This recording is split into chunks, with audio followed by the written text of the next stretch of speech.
Æðarþorpur, til hamingju með sigurinn og til hamingju með deildarmeistaratitilinn. Takk fyrir. Hvað segir þið? Ætlið þið að bara fara beint upp? Það er náttúrulega úrslitakeppnin eftir, sko, þetta er ekki búið, þannig að við þurfum að fara í umspil og það er náttúrulega 4 liða úrslit, það er búið að breyta því núna, þannig að Classic!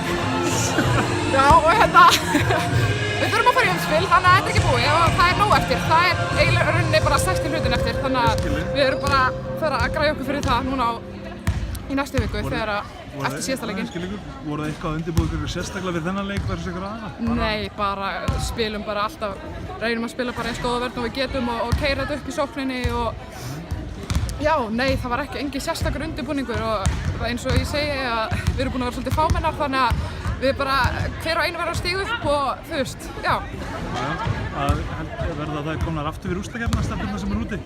Já, ég held að það stefna flestar á því að ekki kannski alveg allar en eins og við sá kannski að leikmaðurinn, ameríski leikmaðurinn okkar var ekki með í dag en hún sneri sig á ökla í síðasta leik en það er nú alveg 10 dagar í úrslitakeppnina þannig að hún er í góðum höndum þannig að við kemum gott út fyrir úrslitakeppnina. Eitthvað drauma, eru þið með einhverja drauma viðureign í úrslitakeppninni? Nei, bara við spilum á móti þeim sem við fáum og bara gerum okkar besta. Það er ekkert svoleiðis draumalið sem við viljum fá, bara spilum okkar leik og... Allt í lagi. Til hamingju. Takk fyrir.